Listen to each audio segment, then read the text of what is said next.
Welcome to Football Scientific. I'm Aaron Sauter, writer for FootballAnalysisOne.com. I write about the NFL. I just wrote an article today about the wide zone scheme and why it's taking over the NFL and leading the Seahawks to this dang Super Bowl, okay? I'm also a writer for CFLNewsHub.com. I wrote 2 articles today about things we'll talk about the Hamilton Tiger Cats and the illegal tampering period and during and picking up more receivers. That's nice. UFLNewsHub.com. I've been writing there about the Orlando Storm. Check that out. I am the professor of football science, and I am joined with my guest host, Tyler the Tiger. Tyler the Tiger here, ready to go. Ready to talk about a lot of information on football. NFL, CFL, UFL, and that's pretty cool. That is pretty cool. Yeah, I know. That's why I said it. So we're going to get it done. Okay, Tyler the Tiger. Okay. I understand. Why are you yelling so much? Just get over it. I don't know. I don't know. Just get over it. I'll just get over it. Okay, Tyler Tiger. I'll just get over it. Okay, got it. All right, so let's go to the news here. Here we go. First, NFL, New York Giants, former Ravens defensive back coach Donald DeLessio is now going to be the Giants' defensive pass game coordinator and secondary coach. Okay. Las Vegas Raiders, they did an interview with Clint Kubiak, and guess what? Boom, they won. They're going to hire Clint Kubiak after the Super Bowl. They can't hire him before the Super Bowl. They don't let you do that in the NFL. You got to wait till afterwards. But pretty much he's hired. Baltimore Ravens, they are hiring former Colts assistant Charlie Gelman as their game management coordinator and defensive assistant. I guess just meant there's not going to feel more comfortable managing the game, it seems like, the clock and stuff. Next. Let's see. Next, New York Giants, former Titans head coach Brian Callahan and Washington Commanders OC Cliff Kingsbury are in the run to be a Giants OC for John Harbaugh. Atlanta Falcons named former Jets offense coordinator Tanner Eggstrand as their passing game coordinator. Las Vegas Raiders will hire Seahawks offense. Yeah, there it is. We're going to hire Clint Kubiak to be their offense coordinator. That's why I wrote about the wide zone, man. It's been taken over. It's going to take over Las Vegas now. The Seattle Seahawks head coach Mike McDonald will have to find his third OC in 3 years. My math was bad there. Sorry. Arizona Cardinals have targeted Rams offensive coordinator Mike LaFleur as their next head coach. Mike LaFleur is the next head coach of the Cardinals, and his brother's Matt LaFleur is the head coach of the Packers. So there you go. And guess what? There's another twist in that situation. Miami Dolphins have hired Raiders linebacker Sean Duggins as their DC. I guess Raiders linebacker coach. It didn't say that. It said Raiders linebacker Sean Duggins, but I think it's Raiders linebacker coach. But you never know. It might just be a linebacker. They don't seem to have a great plan. San Francisco 49ers is set to hire former Falcons head coach Raheem Morris as their new DC, so he's got a new gig. That's nice for him. Minnesota Vikings are hiring Ryan Nielsen as their defensive run game coordinator. He had previously been the Falcons and Jaguars defense coordinator, and they're going to bring him in as a senior defensive assistant. He's also been a senior defensive assistant for the Buffalo Bills. So he's going to be the defensive run game coordinator for the Vikings. Pittsburgh Steelers have named Jason Simmons as their defensive pass game coordinator and DB coach. Scott McCurley is going to be their inside linebacker coach, and Steve Scarnecchia is going to be their chief of staff. Baltimore Ravens, they're expected to hire Dolphins DC Anthony Weaver as their new defense coordinator. That's nice. Okay, Pittsburgh Steelers have named the rest of their coaching staff. Offensive line coach James Campen, assistant offensive line coach and running backs coach. It's just assistant offensive line coach is Jahari Yam. I don't know. Running back coach is Roman Chingwa Sr. Wide receiver coach is Adam Henry. Quarterbacks coach is Tom Arth. And Frank Signetti, yes, Kurt Signetti's dad. No, Frank Signetti Jr., the brother of Kurt Signetti, is going to be their offensive assistant coach. They didn't give him a title. They're just like, you know what? Your brother's really good at this football stuff. We'll bring you in too.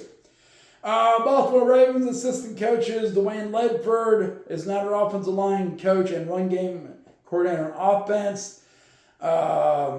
Mike Mickens is their passing game coordinator on defense, and he's going to work with their secondary. Tyler Santucci is their inside linebacker coach, and like I said, Charlie Gelman is their defensive game plan manager. Okay. Boom. In the CFL.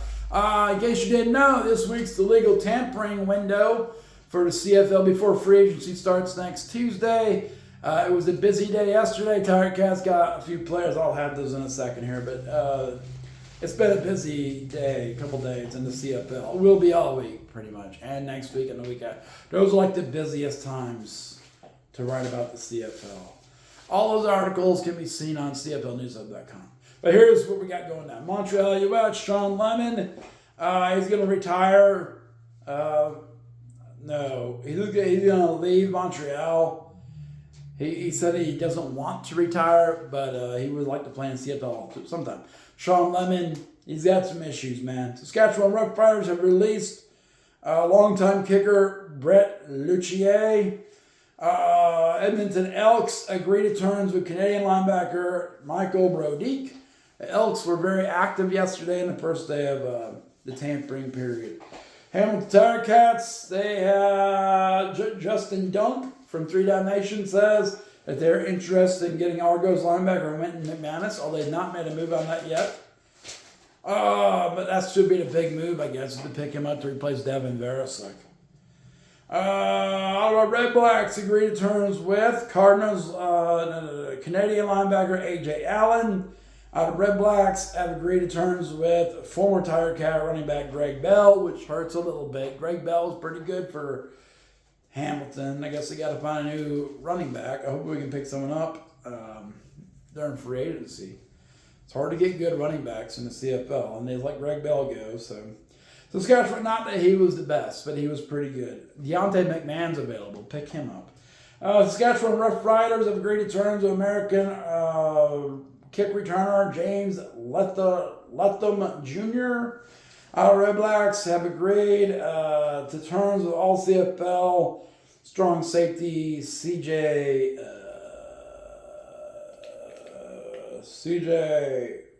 Realis.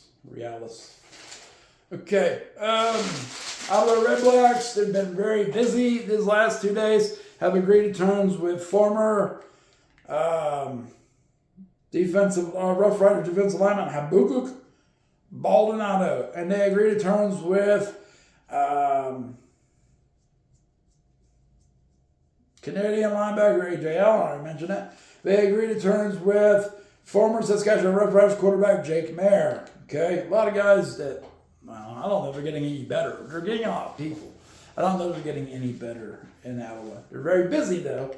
Very similar to Edmonton Elks. Edmonton's agreed to terms with former Rough Riders player Joe Ratelli. Edmonton Elks agreed to terms with Rough Riders defensive lineman Malik Carney. And Montreal Alouettes, defensive back Marc-Antoine Decoy has retired. Okay, so let me get to this. I got more. Hamilton Tiger Cats. Yesterday, they signed Trey Ford, who's been released by Edmonton Elks. He's a mobile quarterback. He's a national quarterback, one of the few great national quarterbacks. Not that he's that great, but he's really good for national quarterback. He's the second best national quarterback in the league. And now he's a backup quarterback for Bo Levi Mitchell. They also picked up Eric Lofton, who was a part-time player for the Winnipeg Blue Bombers on their offensive line. That's good. And then today they signed wide receiver Xavier Malone, who seemed to be mainly a kick and punt return guy for the Michigan Panthers in the UFL.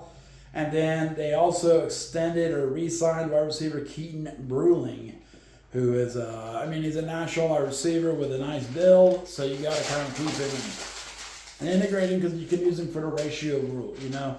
What I was going to say there, CFL, that should heat up. It'd be hard to find running back.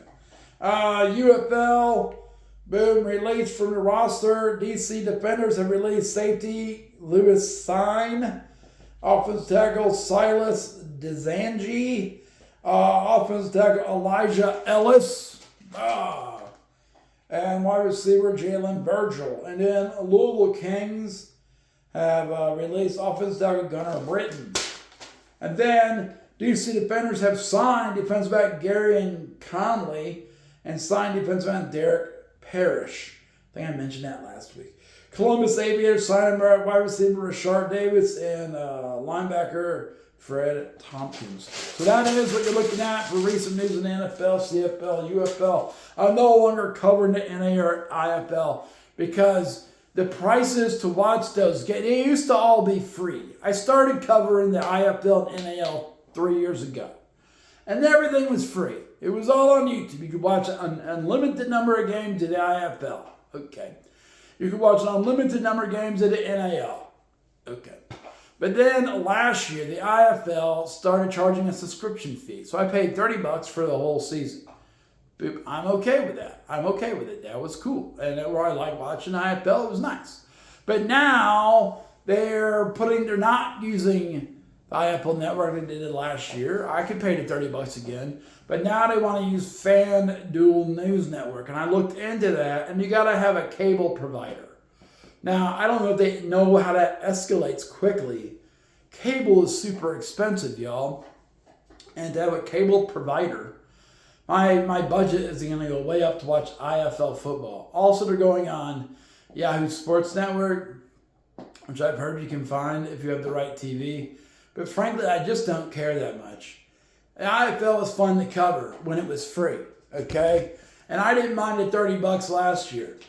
But now we're going to be paying like $100 some a dang month to watch the IFL. No, I don't think so. No, I'm good with that. I don't need cable. And then the NAL, they were all free last year. Enjoyed watching a ton of games. Some of their fields are hand spray painted. I didn't let it bother me. But then this year, they're going to the system where you can subscribe to the NAL network for $30 for the season. So I'm sure next year their price is going to go up. So I'm just saying, man, quit trying to use me as a whale and just have me pay you money into our football leagues. I don't like the AF1. I don't like the Arena League. I don't know where to see it at. I love the IFL, but now they're trying to take money away from fans. And I love the NAL. You don't even have fans in your stands. Why don't you try to get people in your stands before you try to get people to pay subscription fees, okay? That's what I'm saying. So I'm out. I'm tapping out of indoor football. I love it, but it don't love me back, man. I'm tapping out of that junk. It was never that great anyway. It was just something fun to watch when there was no UFL, CFL, or IFL, NFL. Why is it the UFL, CFL, and NFL you can all watch without paying tons of money? And then an inferior product like the IFL or the NAL, you have to pay a ton of money. I think that's dumb. I'm not going to buy into that. So I'm no longer covering those leagues. I'm no longer covering the ELF because it's boring. And they decided to break down the league and they were going to trash it, but then no one could afford to do it independently. So they came back together and they're still doing inferior product. And it's just like, come on, guys. Why am I wasting my time? I could be used to write articles and make money to cover your leagues. Okay? I don't feel like it. So I'm not covering the NAL, the IFL, or ELF anymore. UFL, CFL, and NFL. That's it. That's what I write for and that's what I'm covering because I like to get paid. I hope you like to get paid. You should get paid. All right, so check out footballanalysis1.com for my NFL articles, UFLnewshub.com for my UFL articles, and CFLnewshub.com for my CFL articles. like the channel, share the channel, and subscribe. We got 195 subscribers. I will say my TikTok, which has only been around for a month, has 206 followers now, which is like their version of subscribers. So we're behind. The YouTube version of Football Scientific is behind the TikTok version, but I can do lives over there, and I can't do lives here on YouTube until I got 500 subscribers, and that's lame. TikTok lets me do it now, and I got 200 followers. I had 50 followers. They let me start doing it because I had some personality, and they like that, and it's blowing up. So, I mean, that's the thing. Let me go live YouTube, and this thing will be a lot better, okay? But until then, we'll keep doing this over here, and that with Super Bowl's on Sunday, and the dang Pro Bowl activities are on Tuesday. Watch out for that. It's tomorrow. I probably won't watch that, so I'm just going to get ready for the Super Bowl, honestly. So right now, I'm going to close Football Scientific. I will be making a Seattle Seahawks breakdown video on TikTok here in a little bit, so check that out, and check out other videos, and also check out live on TikTok. I'll be singing some Bob Dylan, maybe some Neil Young songs. That'd be pretty fun, okay? So that is Football Scientific, and I'm closing the Football Scientific portal for today.